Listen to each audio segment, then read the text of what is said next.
آزاد ازل ہے نئی قاف کا سیدہ فاطمہ۔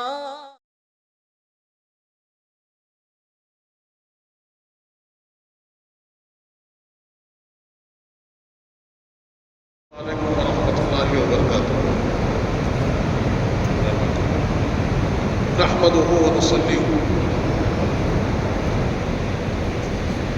على رسوله الكريم وعلى آله الطيبين الطاهرين وأصحابه الأكرمين أجمعين وعلى من تبعهم بإحسان إلى يوم الدين، أما بعد. وقال تعالى في شان حبيبه الكريم: إن الله وملائكته يصلون على النبي يا أيها الذين آمنوا صلوا عليه وسلموا تسليما مولانا محمد وبارك وسلم۔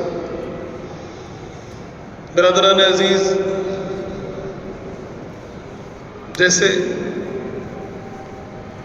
آپ سب سماعت فرما رہے تھے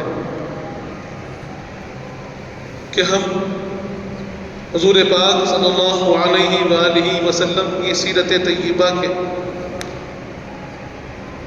الگ الگ گوشوں کو جاننے کی سعادت حاصل کر رہے تھے، اور ہم نے سن 4 ہجری تک جو اہم معاملات و واقعات رونما ہوئے، جو احکام اللہ کی طرف سے نازل اور نافذ ہوئے، اس کو ہم نے سماعت کیا۔ برادران عزیز، ایک وہ چیز جو محسوس ہو رہی ہے کہ لوگ آج انحطاط کا شکار کیوں ہیں، یہ پسماندگی اور اضطراب کی کیفیت کیوں ہے؟ برادران عزیز، معاملہ یہ ہے کہ علم کے حصول کے کچھ ذرائع ہیں۔ بنیادی ذریعہ جو ہم سمجھتے ہیں، ہماری نگاہوں میں جو علم کا ذریعہ بنا ہوا ہے وہ کتابیں ہیں، یقیناً کتابوں کا حاصل ہونا، قرآن مجید، احادیث کریمہ اور تفاسیر و تشاریح، ان چیزوں کا حصول کرنا تو ضروری ہے ہی، لیکن جب ہم قرآن مجید کو پڑھتے ہیں تو قرآن مجید نے بارہا ہمیں اہل علم سے جوڑا ہے، بارہا ہمیں اللہ نے تاکید دی ہے کہ تم اہل علم، اہل ذکر سے جڑو، اہل فکر، اہل تفکر سے جڑو، اور علم کا حصول تب ہوگا، جیسے مشہور آیت کریمہ ہمارے سامنے ہے، اللہ فرماتا ہے فَاسْأَلُوا أَهْلَ الذِّكْرِ إِن كُنتُمْ لَا تَعْلَمُونَ۔ اگر تم نہیں جانتے ہو تو اہل ذکر سے پوچھو۔ اللہ نے کبھی کتاب کی طرف نہیں موڑا، اللہ نے کبھی ہمیں یہ نہیں فرمایا کہ تم کتاب سے علم حاصل کرو، بلکہ جو صاحب کتاب ہے، جو صاحب علم ہے، جو صاحب ذکر ہے، ان سے سیکھنے کا اللہ نے حکم دیا۔ برادران عزیز، آج اس دور کا سب سے بڑا المیہ یہی ہے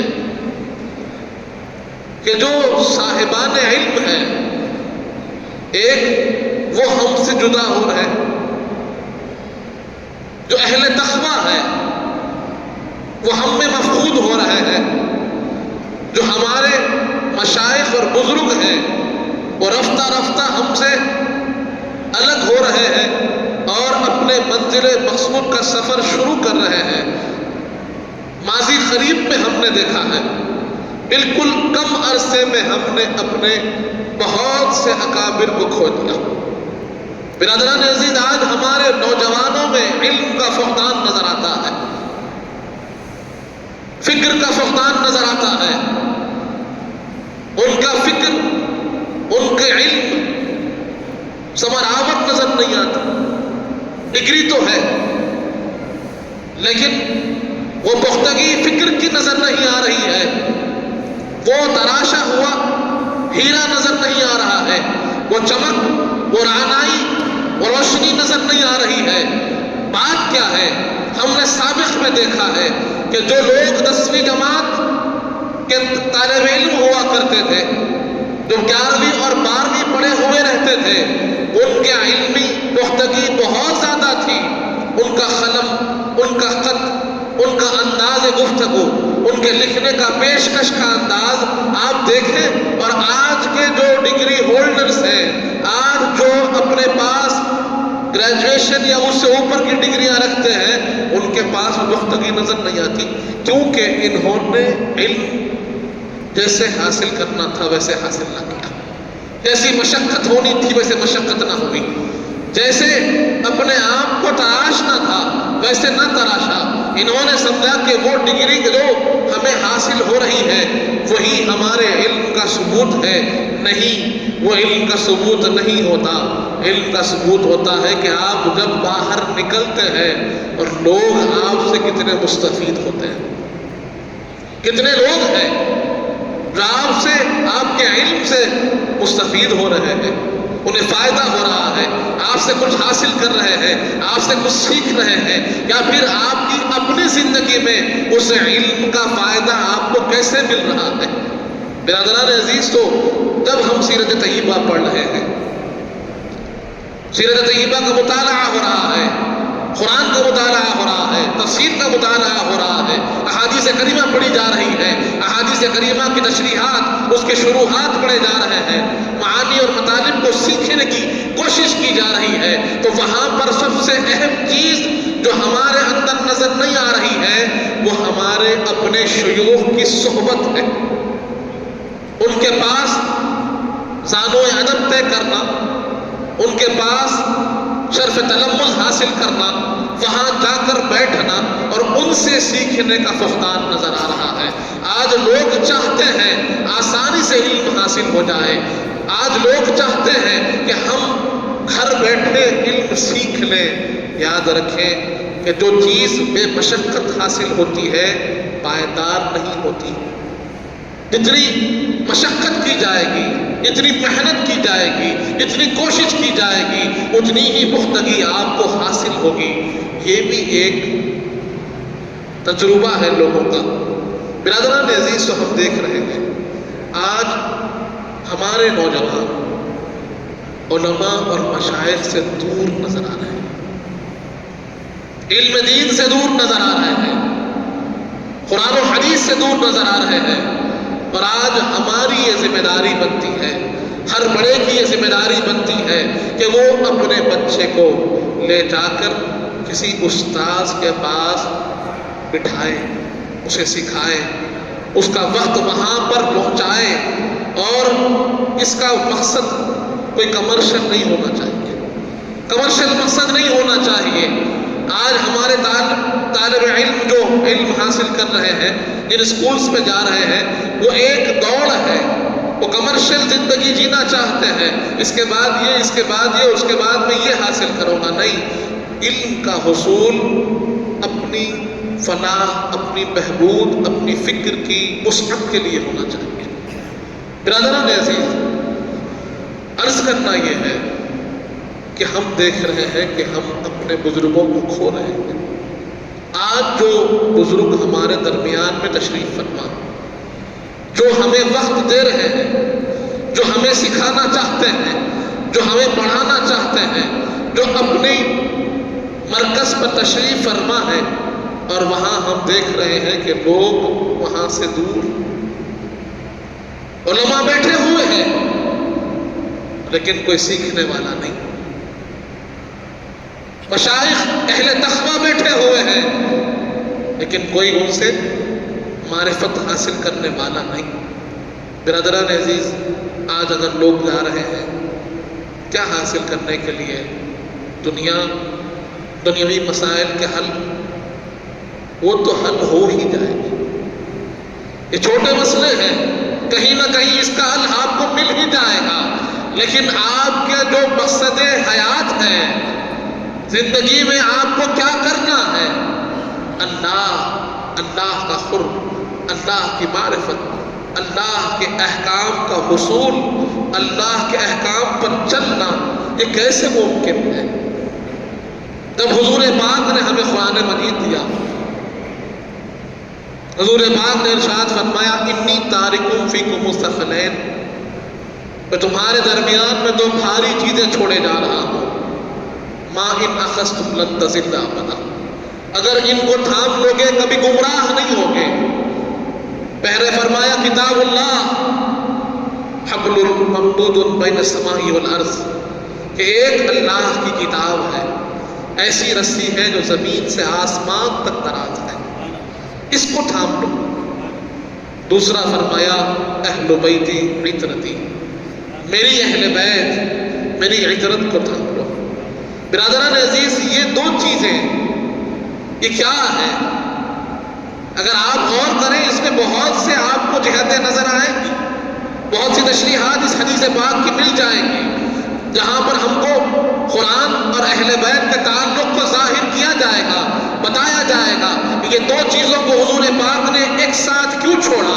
ایک اور حدیث پاک سنن ترمذی کی ہمارے سامنے ہے، حضور پاک فرماتے ہیں لن یتفرقا حتی یرد علی الحوض، کہ یہ دونوں جدا نہیں ہوں گے یہاں تک کہ حوض کوثر پر میرے پاس آ جائیں گے۔ برادران عزیز، اب معاملہ ہے کیا؟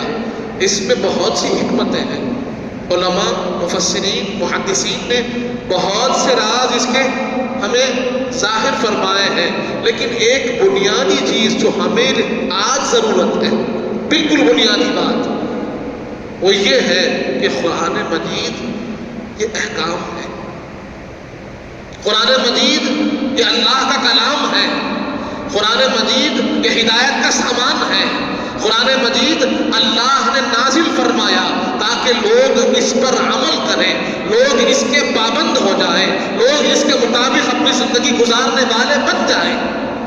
یہ ہمارا دستور حیات ہے، اس میں کسی کو شک نہیں۔ اسی لیے تو اللہ فرماتا ہے ذالک الکتاب لا ریب فیہ، یہ ایسی کتاب ہے جس میں کوئی شک و شبہ ہو ہی نہیں سکتا۔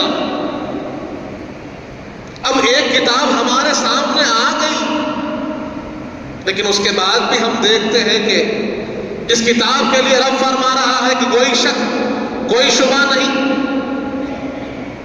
جو بالکل تبیانا لکل شیء ہے، ہر چیز کو کھولنے والی ہے۔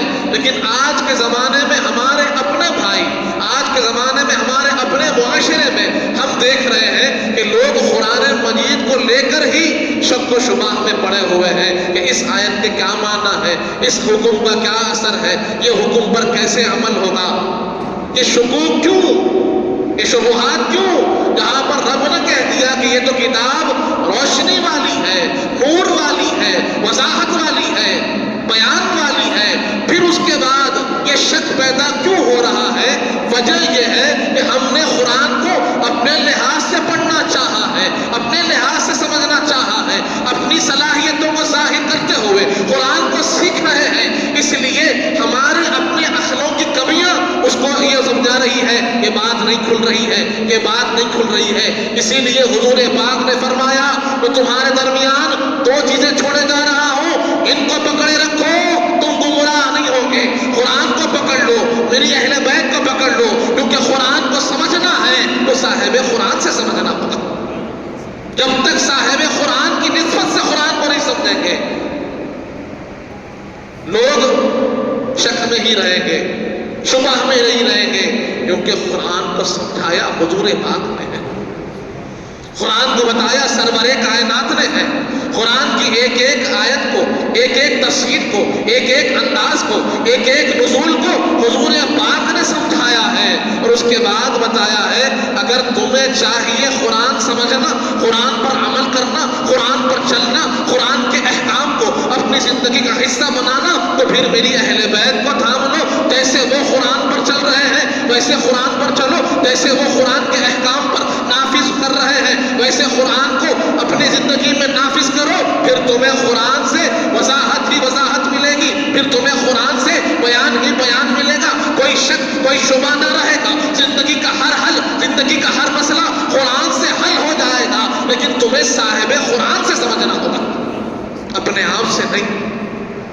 آج یہاں تکلیف ہو رہی ہے کہ جو اہل علم ہے، جو اہل ذکر ہے، جو اہل معرفت ہے، لوگ ان سے دور ہو گئے اور یہ دعویٰ کرنے لگے کہ ہم قرآن پڑھ رہے ہیں. تم قرآن تو پڑھ رہے ہو، لیکن قرآن دو کیفیات کا بھی ظاہر کرتا ہے. دو کیفیتوں کو قرآن بتا رہا ہے کہ قرآن پڑھ کر ہی لوگ گمراہ ہو رہے ہیں. یضل بہ کثیر و یہدی بہ کثیر، کہ قرآن پڑھ کر لوگ گمراہ ہو سکتے ہیں، قرآن پڑھ کر لوگ ہدایت پاتے ہیں. تو جو فاسق ہوں گے، قرآن آگے کہتا ہے کہ جو فاسق ہیں، جو گناہ میں مبتلا ہے، جن کے عمل میں گناہ شامل ہو گیا ہے اور گناہ کے راستے پہ چلتے ہوئے زندگی گزار رہے ہیں، ان کے لیے قرآن کہتا ہے کہ ایسے لوگوں کو ہدایت نہیں. جن کے دل کالے پڑ گئے، سیاہ پڑ گئے اور گناہوں کا اثر ان کے قلوب و عمل پہ ظاہر ہو رہا ہے، اللہ فرماتا ہے ان کے لیے ہدایت نہیں ہے. ہاں وہ لوگ جو متقی ہیں، جن کا دل صاف ہے، پاک ہے، جن کے دل میں تقویٰ ہے، خوف الہی ہے، اخلاص ہے، ان کے لیے اللہ فرماتا ہے ہدی للمتقین، کہ قرآن متقین کے لیے ہدایت کا سبب ہے. برادران عزیز، جب ہم تقوی والے نہیں بنیں گے تو پھر ہدایت قرآن کیسے حاصل کریں گے؟ اسی لیے اللہ نے یہ انتظام کیا کہ ایک علم کو نازل فرمایا اور ساتھ ہی صاحب علم کو بھی عطا فرمایا، اور ہم سے کہا فاسألوا اہل الذکر ان کنتم لا تعلمون. اگر تم کو نہیں معلوم ہے، تم اپنی ذاتی کوشش سے بہتر ہے کہ تم جاؤ اور کوئی علم والے کے اس بارگاہ میں حاضر ہو جاؤ، اس کے سامنے زان و ادب طے کرو، اس کے پاس وقت گزارو، تو جو گراہیں تمہارے ذہنوں میں بن پڑی ہیں وہ کھل جائے گی، کیونکہ ان کے پاس اللہ کی رحمت ہوتی ہے، اللہ کی دی ہوئی ہدایت ہوتی ہے. برادران عزیز، جب قیامت کے آثار کو سنتے ہیں، علامات قیامت کو پڑھتے ہیں، تو ان علامات قیامت میں ایک بہت بڑی علامت یہ ہے کہ علم کو اٹھا لیا جائے گا. لیکن ہم دیکھ رہے ہیں جیسے جیسے قرب قیامت ظاہر ہو رہا ہے، دور فتن ظاہر ہو رہا ہے، چھوٹی چھوٹی قیامت کی جو علامتیں احادیث کریمہ میں بتائی گئی، وہ علامات ہمارے نگاہوں کے سامنے ظاہر ہو رہی ہیں. پھر ہم دیکھ رہے ہیں کہ علم کا بھی ویسے ہی چرچا ہے، علم کا بھی ویسے ہی شہرہ ہے، ویسے ہی بڑی بڑی یونیورسٹیز کھل رہی ہیں، بڑی بڑی تحقیقیں، ریسرچ سینٹرز کھل رہے ہیں، اور خوب تحقیقات پر تحقیقات ہوتی چلی جا رہی ہیں. جو سابق میں قرآن کی تفاسیر تھی، اس سے کئی گنا تفسیریں آج ہمارے پاس دستیاب ہے. پہلے ہمیں لائبریری میں جا کر پڑھنا پڑتا تھا، آج ہمارے لیپ ٹاپس میں، آج ہمارے فونز میں ہزاروں کتابیں موجود ہیں. یوں تو علم پھیلتا ہوا، بڑھتا ہوا نظر آ رہا ہے، لیکن حضور پاک فرماتے ہیں کہ علم کو اٹھا لیا جائے گا، علم اٹھا لیا جائے گا. لیکن علم کی کتابیں بھی پڑھ رہی ہیں، شاخیں بھی پڑھ رہی ہیں، تحقیقات بھی پڑھ رہی ہیں، آخر بات کیا ہے؟ اور آگے نظر آتا ہے کہ اور بڑھتی چلی جائے گی. پھر یہ علم کا اٹھانا کیا؟ علم کے اٹھا لینے کا مطلب کیا؟ تشریح میں جائیں تو معلوم ہوگا کہ علم کے اٹھانے سے مطلب ہے علماء کو اٹھا لیا جائے گا. جو صاحب علم ہوں گے وہ اٹھا لیے جائیں گے، جو صاحب فکر ہوں گے وہ اٹھا لیے جائیں گے، جو صاحب دل ہوں گے وہ اٹھا لیے جائیں گے، جو صاحب تقویٰ، جو صاحب زہد ہوں گے وہ اٹھا لیے جائیں گے. کہ جن کو ہدایتیں حاصل تھی وہ قلوب ہم سے نکل جائیں گے. جو صاحب دل، صاحب تقویٰ، صاحب علم، صاحب معرفت ہوں گے وہ ہمارے ساتھ نہ ہوں گے. اب اگر ایسی نفوس نہ ہو تو ہمارے کو قرآن مجید سمجھائے، احادیث کریمہ سمجھائے، کتابوں کو پڑھ پڑھ کر سنائے، تو لاکھ کتابیں ہمارے ہاتھ میں ہو، کیا سمجھے گا بندہ؟ سمجھا بجھانے والا نہ ہوگا، تشنگی مٹانے والا نہ ہوگا، پیاس ہوگی پیاس بجھانے والا نہ ہوگا۔ علم پڑھنے جائیں گے، قرآن ہاتھ میں ہوگا، حدیث ہاتھ میں ہوگی، لیکن وہ حدیث کی گرہ کو سلجھانے والا نہ ہوگا۔ کیا کریں گے؟ سب ایک کتاب کتاب کتاب کریں گے، صاحب علم ہم سے جدا ہو جائیں گے۔ آج ہم دیکھ رہے ہیں وہی معاملہ ہو گیا۔ آج علم کے نام پر سوائے اختلاف کے کچھ نظر نہیں آ رہا لوگوں کو۔ علم کے نام پر صرف ایک دوسرے کی کاٹ نظر آ رہی ہے، ایک دوسرے کی مخالفت نظر آ رہی ہے، ایک دوسرے کی غلطی نظر آ رہی ہے۔ لیکن ہم سابق میں دیکھتے تھے وہی قرآن وہی حدیث، اور اس سے ایسے چشمے ایسے ہدایات کے راستے کہ اسی حدیث کی راستوں پر چلتے ہوئے لوگ بلند بلند مقامات پر فائز ہوئے۔ آج علم کا منبع اختلاف ہو گیا۔ آپ اٹھا کر دیکھیے آج کی تحقیقات کو، آج اٹھا کر دیکھیے آج جو آپ کے سامنے مجلے آ رہے ہیں، جو تحقیقات مضامین چھپ کر پیش ہو رہے ہیں، سوائے کسی نہ کسی کے رد کے کچھ اور نہیں ہو رہا ہے۔ فلاں کی تحقیق کا رد میں کر رہا ہوں، فلاں تحقیق کا رد وہ کر رہے ہیں، تحقیق کے رد ہو رہے ہیں، یا پھر نئی اپنی پیشکش کی چکر میں معاملہ بالکل بگڑتا چلا جا رہا ہے اور اسلاف کے طریقے سے ہٹتے چلے جا رہے ہیں۔ وجہ کیا ہے کہ ہم نے اپنے شیوخ کی صحبت کو چھوڑ دیا، اہل علم کے سنگت کو چھوڑ دیا، ان کی معیت کو چھوڑ دیا، ان سے حاصل ہونے والے فیضان کو چھوڑ دیا۔ اس لیے آج ہم دیکھ رہے ہیں وہ علم جو ہدایت کا سامان ہوا کرتا تھا اختلاف کی نظر ہو گیا۔ برادران عزیز، آج بھی ہمارے درمیان وہ اکابر موجود ہیں یا پھر وہ حضرات موجود ہیں جنہوں نے اکابر سے علم حاصل کیا ہے۔ ہماری ذمہ داری یہ ہے کہ اپنے بچوں کو ان کی بارگاہ تک لے جائیے، وہاں بٹھائیے، ان سے پڑھوائیے، جو ہو سکتا ہے بچے کو سننے دیجیے۔ ارے بچہ ابھی کہاں سنتا ہے، کہاں سمجھتا، کوئی بات نہیں ہے، لے جا کر بٹھائیے بس۔ ہم نے سنا ہے اپنے بزرگوں سے کہ اکابر بزرگوں کے بیانات و مواعظ میں چھوٹے چھوٹے بچے بیٹھا کرتے تھے۔ وہ بچے کیا ہیں؟ آج وہی بچے بزرگ بنے ہوئے ہیں۔ کل کے بچے آج کے بزرگ ہیں، کل جو فکر انہوں نے حاصل کی ہے آج اپنے بچوں کو دے رہے ہیں۔ اگر ہر بڑا یہ سوچتا کہ میرا بچہ کیا سیکھے گا تو پھر یہ جو سلسلہ چل رہا ہے نہ چلتا، علم جو بڑھ رہا ہے نہ بڑھتا۔ آج علماء دن بدن کم ہوتے چلے جا رہے ہیں، آج وہ علماء حق ہم سے جدا ہوتے چلے جا رہے ہیں، آج وہ اللہ والے اپنے آپ کو پوشیدہ سے پوشیدہ کرتے چلے جا رہے ہیں۔ ہم جہاں حاصل ہو رہا ہے حاصل کیجئے، جو دے رہے ہیں ان سے لے لیجئے، معلوم نہیں ہے پھر ملے گا یا نہیں ملے گا، پھر وہ موقع ہوگا یا نہ ہوگا۔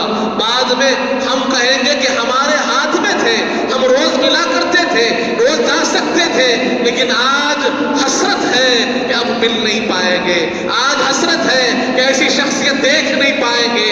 آج ایک چراغ لے کر ڈھونڈو یا سورج ہاتھ میں لے لو، ایسی شخصیت پھر نہ ملے گی۔ یہ محسوس ہو رہا ہے ہمیں کہ جن کو روز لے کر اپنی گاڑی پہ پھرتے تھے آج ان جیسا ایک بھی نظر نہیں آ رہا ہے۔ ان کے دستے قلم کو اپنے ہاتھ میں پکڑا کرتے تھے، آج وہ ہاتھ ایک بھی نظر نہیں آ رہا ہے۔ ارے جو روز حاصل تھی صحبت آج چاہتے ہیں تو میلوں میل ڈھونڈنے پر ایک شخصیت ویسی نظر نہیں آ رہی۔ برادران عزیز، تو جہاں آج ہمیں جو صحبتیں حاصل ہیں اسے غنیمت جاننے کی ضرورت ہے۔ جتنا غنیمت جانے اتنا کم ہے۔ ہم نے بالکل قریب میں ایک بڑی افسوسناک خبر سنی۔ گلبرگہ شریف خواجہ خواجہ خواجہ بندہ نواز کے ستراز رحمت اللہ علیہ رضی اللہ عنہ کہ اس بارگاہ کے جو سجادہ نشین تھے،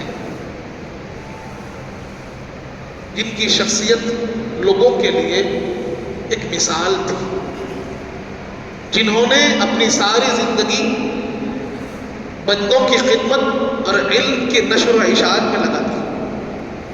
نوجوانوں کو پڑھانے کے لیے انہوں نے اتنی جد و جہد کی ہے، علوم کو پھیلانے کے لیے ہر گھر میں علم کو پہنچایا ہے. وہ شخصیت ہمارے درمیان تھی، اب چلی گئی.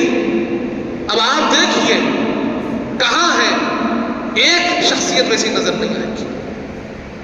ان کے جو کارنامے ہیں، انہوں نے جو کام کیے ہیں، چاہے یونیورسٹی کا کام ہو، چاہے بارگاہ کا کام ہو، چاہے خانقاہ کا کام ہو، چاہے علوم کے لیے جو کتابوں کے اشاعت کا کام ہے وہ اشاعت کا کام ہو. حضرت بندہ نواز گیس دراز رحمۃ اللہ علیہ آپ کی تعلیمات کی نشر و اشاعت کا کام ہو. آپ دیکھیے حضرت کے جانے کے بعد ایسا ایک شخص آپ کو نظر نہیں آئے گا جو ایسا کام کیا ہو، ایسی مثال پیش کرتا ہو.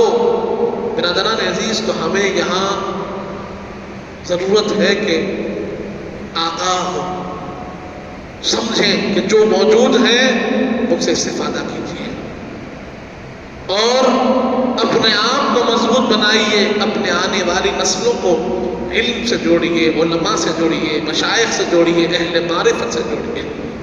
ورنہ ہوگا یہ کہ کتابیں رہ جائے گی، کوئی پڑھنے اور پڑھانے والا نہ رہے گا. برادران عزیز، تو جیسے ہم سیرت پاک سن رہے ہیں، اس کا مقصد بھی یہی ہے کہ اپنی زندگی کا حصہ بنے.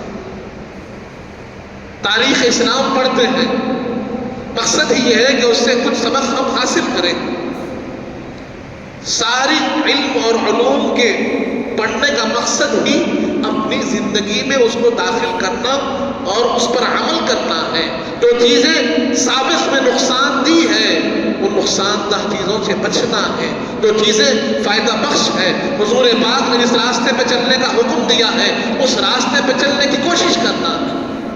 اگر یہ نہیں ہو رہا ہے تو یہ کہتے ہوئے یقیناً تکلیف ہوتی ہے، لیکن ہماری مثال ایک عام جانور کی طرح ہو گئی ہے. وہ بھی کھانے کے لیے جیتا ہے، ہم بھی کھانے کے لیے جی رہے ہیں. وہ بھی اپنے کھانے کے انتظام کے لیے صبح شام گھومتا رہتا ہے، ہم بھی وہی کر رہے ہیں. ارے ہم میں اور ایک عام جانور میں فرق کیا ہے؟ اللہ نے ہمیں سمجھ دی ہے، ہمیں مقصد دیا ہے، ہمیں ذمہ داری دی ہے تو کسی اور کو نہیں دی. وہ ذمہ داری ہمارے کانتوں پر ہے، وہ مقصد ہمیں دیا گیا ہے. سوال ہم سے ہوگا کیونکہ ہم ذمہ دار بنائے گئے ہیں. اگر ہم ذمہ داری کو نہیں سمجھ رہے ہیں، اپنی اہمیت کو نہیں سمجھ رہے ہیں، اللہ کی نگاہ میں اللہ نے جو ہمیں فضیلت دی ہے اس فضیلت کو نہیں سمجھ رہے ہیں، تو پھر ہم کہاں جائیں گے؟ سمجھیے کہ وہ پوچھے گا تو ہم کیا جواب دیں گے؟ رب یہ نہیں پوچھے گا کہ تمہیں کھانے کے لیے پیدا کیا تھا، رب پوچھے گا تمہارا مقصد یہ تھا، تم نے اس مقصد کے لیے کیا کیا؟ مقصد حیات اسباب نہیں ہے، مقصد حیات اللہ کی رضا ہے، اللہ کی خوشنودی ہے، اللہ کا راستہ ہے، اللہ کے احکام کی پابجائی ہے. جہاں اس کے لیے علم، اس کے لیے عمل، یہ دونوں کی ضرورت ہے. برادران عزیز، تو یہاں ہم کوتاہ نظر آ رہے ہیں.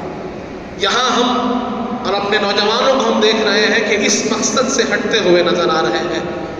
ہمارا فرض ہے کہ ان کے لیے سامان فراہم کیجیے.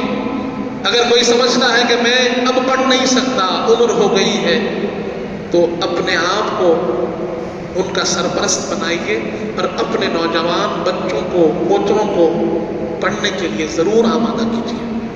ہم یوں ہی نہیں چھوڑ سکتے، ذمہ داری ہماری ہے. یہی میرا معروضہ ہے برادران عزیز کے جو بزرگ ہمارے درمیان تشریف فرما ہے ان سے استفادہ کیجیے، ان کی صحبت، ان کی معیت میں بیٹھیے، ان سے تربیت حاصل کیجیے تاکہ ہم اسی راستے پہ چلنے والے بنے جو بزرگوں کا راستہ ہے، اللہ والوں کا راستہ ہے، اور جس راستے پہ چلنے کا اللہ رب العزت نے ہی ہمیں حکم عطا فرمایا ہے.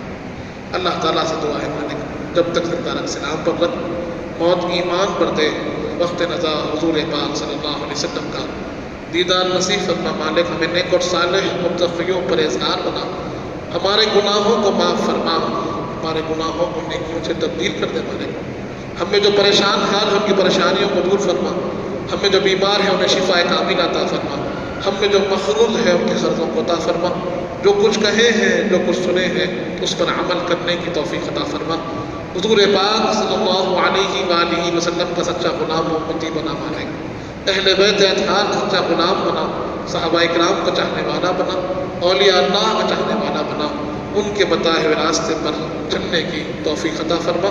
وصلی اللہ تعالی علی خیر خلقہ سیدنا محمد وعلی آلہ وصحبہ وسلم والحمد للہ۔ آپ کا محتاج کرم ہے، نسبت کی قسم ہے، نسبت کی قسم ہے۔